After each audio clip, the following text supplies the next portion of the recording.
YouTube, I'm Joe McGlynn. Welcome to my workshop. I'm building a customized Studebaker pickup truck based on the R&C Dream Truck.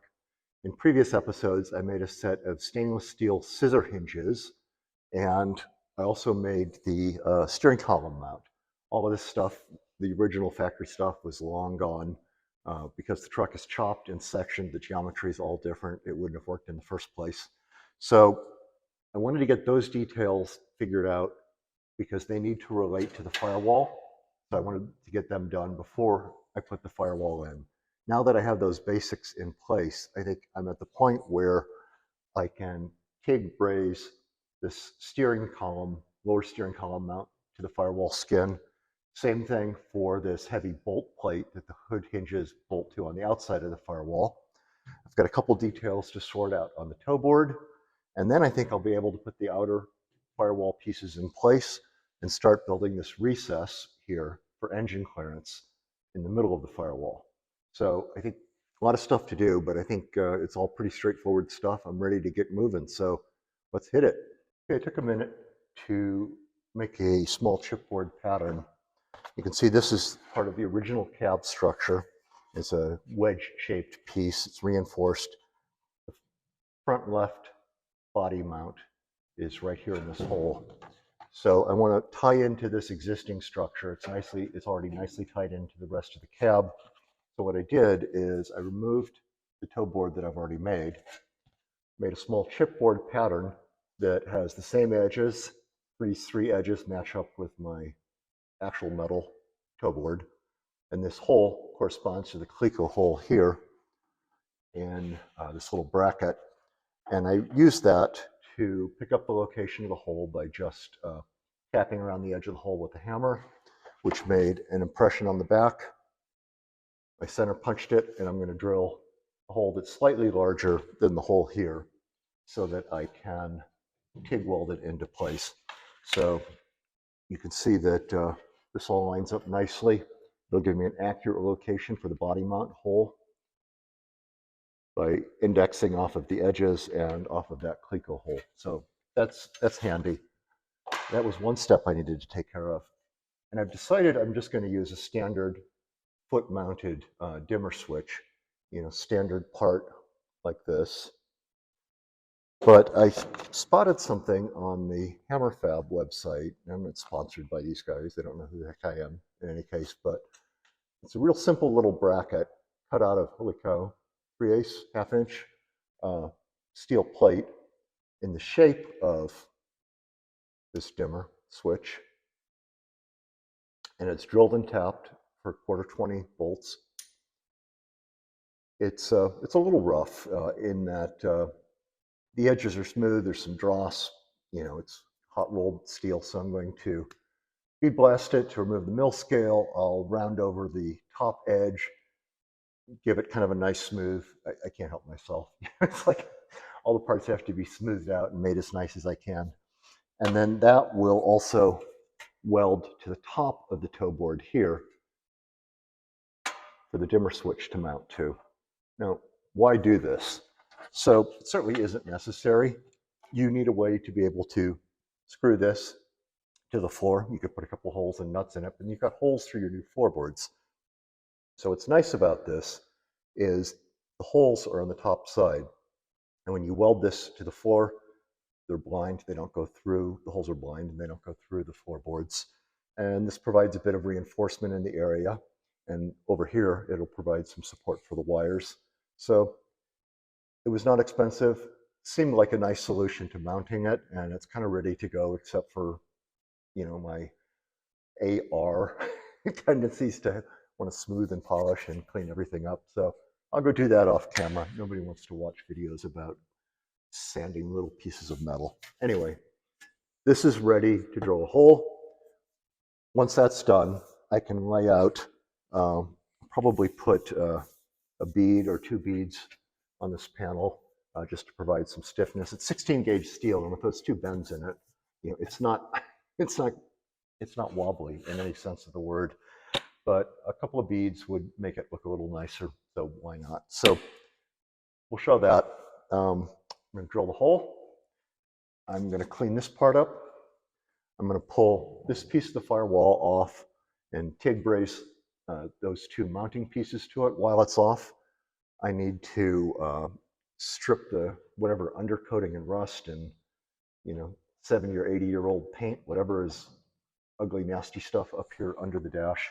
Clean that all up because this brace, the bottom of the cowl here, and the back of this hood hinge mount all want to be tied together so that it's all tight and nothing shifts and there's no torque and stress on the actual sheet metal part of the firewall.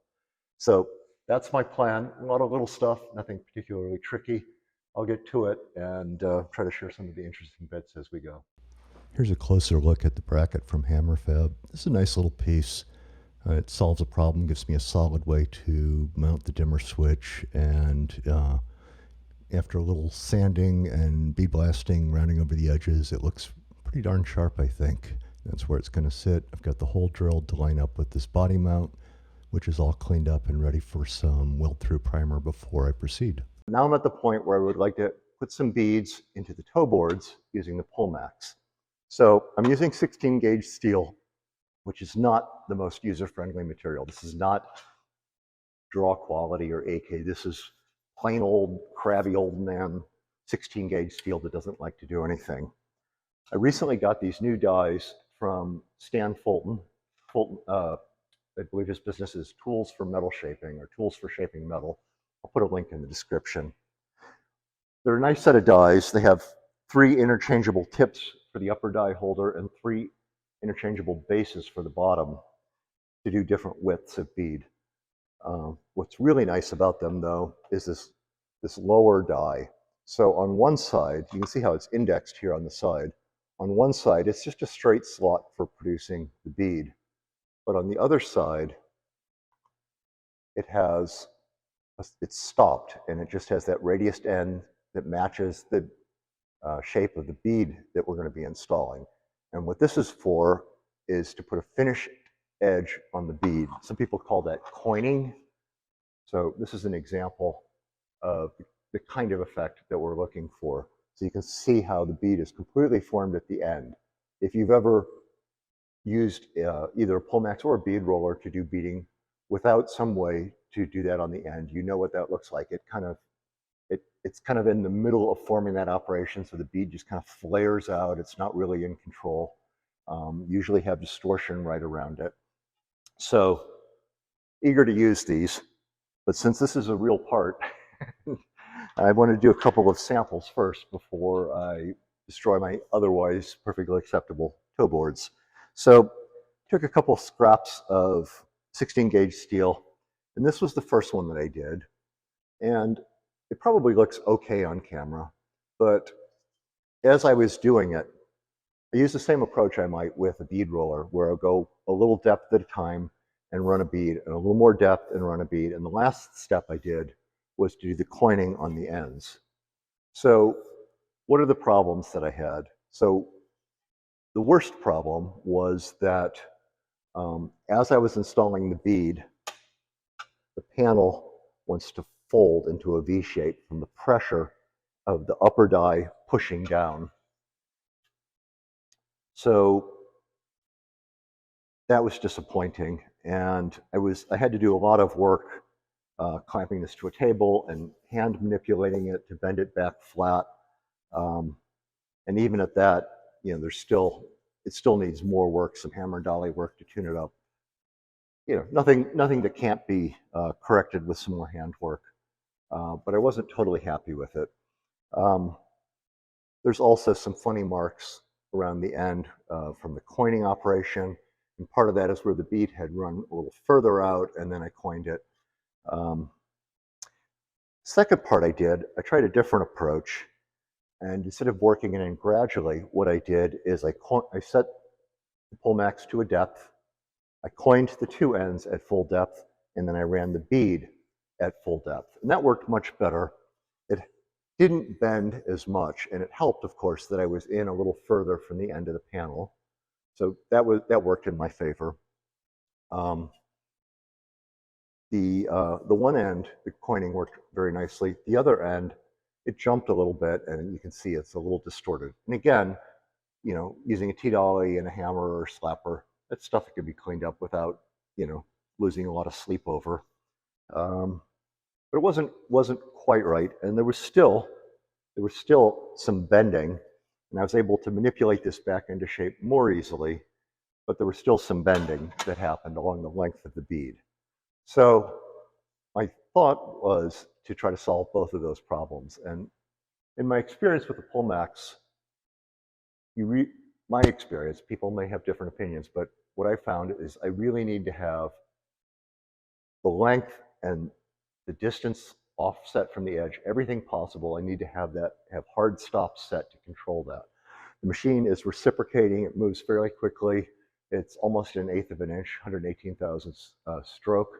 I'm working through 16 gauge steel, so there's a lot of pressure going on, a lot of vibration. So what I've done, this is the actual toe board. This is the bottom of it, and you can see I've laid out the beads, but I've clamped 2 pieces of angle iron to it, and these are going to do 2 things for me. So when I'm installing the bead, the edge parallel to the bead will run against the fence here. So that will keep the bead straight. These pieces of angle iron will serve as a stop for the end of the bead, so it will always be exactly there. So if I coin it and then I run the bead right up to that coined area, it will be in exactly the same place for both the coining and when I run the bead. So there won't be any guesswork. I won't under or overshoot or have to fiddle with it a bunch. The other thing that these pieces of angle iron will do, they're clamped really securely to this. They will help prevent the bead from wanting to bend the panel. So they will hold it flat, or at least that's my theory, until it gets trampled by a bunch of reality in a few minutes. So I'm going to put on my gloves, put on some hearing protection, and make some beads. The lower die set up to coin this first end. I'm going to turn the machine on.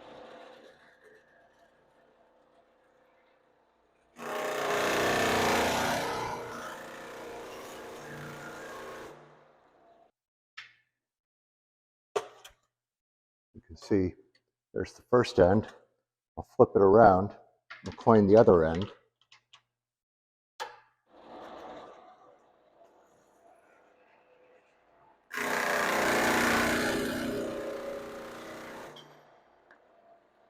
All right. And now we'll set it up and we'll run the bead.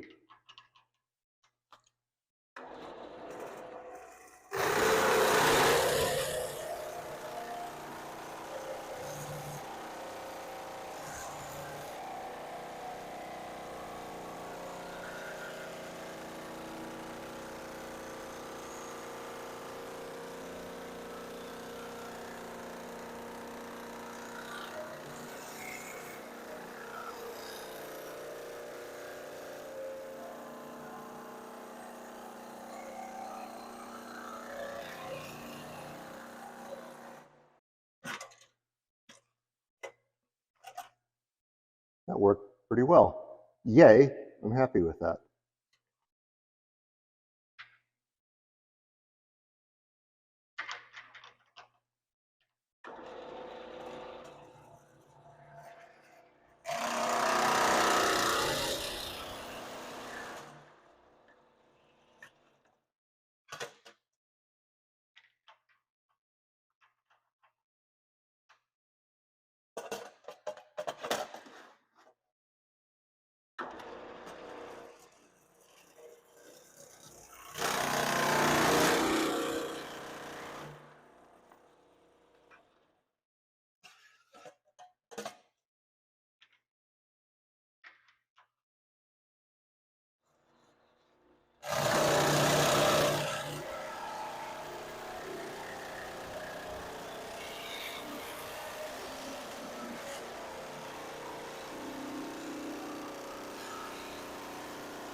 And that looks pretty darn good to me. Super happy with that. Yay. Here's that same panel clecoed in on the passenger side. I'll go ahead and do the driver's side off camera, and we'll pick up the story from there. So I've got both toe boards beaded. Super happy with the results. The ends are nice and crisp. Beads are straight. They look good. There's no warpage. Part lays flat on the bench. So I have one more step before this part is ready to be installed. Well, maybe two. I need to put some weld-proof primer on the underside where I have two metal-to-metal surfaces. But the first step is I'm going to weld on the little high beam switch that I got from Hammer Fab. So you can see that I sanded this nice and smooth, took all the rough edges off. Nobody will ever see this. This is a personal failing of mine. I can't leave something sort of rough. I've got to just smooth it out, make it look as nice as I can. So I previously scribed where I want this to sit while this was in the truck. I'm going to unbolt the switch from the plate. I've got two little 1/4-20 fasteners here. And then I am going to clamp this all together, hold it flat to the workbench, and hold this in exactly the right spot while I put a couple of tacks on it. And I'm not going to weld it, actually. I'm going to use silicon bronze rod. So sometimes that's called Healy brazing or TIG brazing. This is an application where I think it's a good process to use. So this piece is fairly thick. That's 1/2 inch thick steel. This is 16 thousandths of an inch, 1/16 thick. So huge difference in thickness. I believe that the way Hammer Fab expected this to be installed would be you hold it down to the floor and you just shoot through that hole with a big gun, and that holds it in place. Could do that. What I'm going to do is clamp it where I want it. And since the part's not in the car and I have good access all around, I'm going to use silicon bronze rod and I'm going to TIG braze around the perimeter of it, or at least stitch around the perimeter. It should make a nice little fillet. I'll direct most of the heat to the thick part, but this is not a fusion weld. This is a braze. I'm going to use very thin, I think this is 30 or 40 thousandths thick silicon bronze rod. I should be able to get a nice little even fillet through there. So let me go ahead and position this and clamp it down.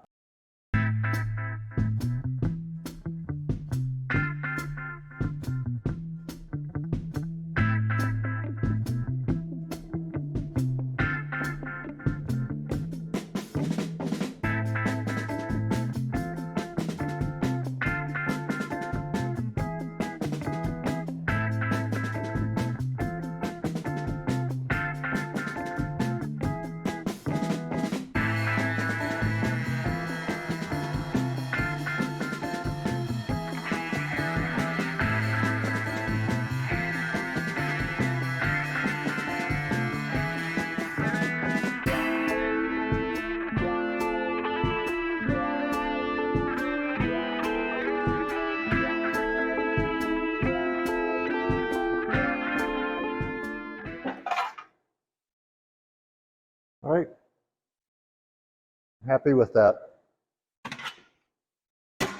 So got that piece installed. Here's the bracket TIG brazed on. The fillet looks really nice even fillet all the way around, looks smooth. The beads look great. All right, folks, that's a wrap for today. We've got the toe boards all cleaned up. The body mounts underneath them are all wire brushed clean to get the rust and scale off. The holes are in place to be able to access the body mount bolts, which are down in there. The beads just came out great. There's no distortion in the panel, either oil canning or bowing, bending along the length of them. So those angle iron strips, that really worked wonderfully. So I had a nice clean, solid stop at the end to be able to coin the ends of the bead, and it kept the panel from bending as a result of pressing the bead in. I've got the high beam switch TIG brazed to the floor here. This is a nice setup. So that not only gives it some reinforcement, I'll be able to run the wires right up here behind the dash. That'll be nice and clean. So the next steps for me are to enclose the rest of this firewall recess. And I think the place where I'll pick up next time is the panel that will be the back of the firewall recess. So I want it to have a turned flange that is the reverse or the mirror image of what I did on the outer part of the firewall. And then I can make a filler strip that goes between them that's just flat and has a bend here at the corners. So that's what we'll pick up next time. Hope you're enjoying this. Drop me a comment. Let me know what you think. Let me know if you've got any suggestions for how I can do a better job here. Click like, click subscribe, all that good stuff. And thanks a bunch for hanging out with me today.